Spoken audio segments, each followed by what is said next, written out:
Here is how to change your age on Roblox. First of all, you need to go ahead and open the Roblox website, that is roblox.com. Log into your specific account and select the gear icon in the top right corner. Then select settings.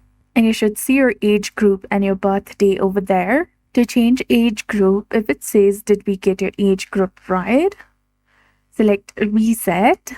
And you can only do this once. Then click on continue and click on continue with camera, and you can use your device webcam or click on continue to another device to generate a QR code and scan the QR code with your phone's camera app and follow the on-screen instructions. Then after, you can edit your birthday.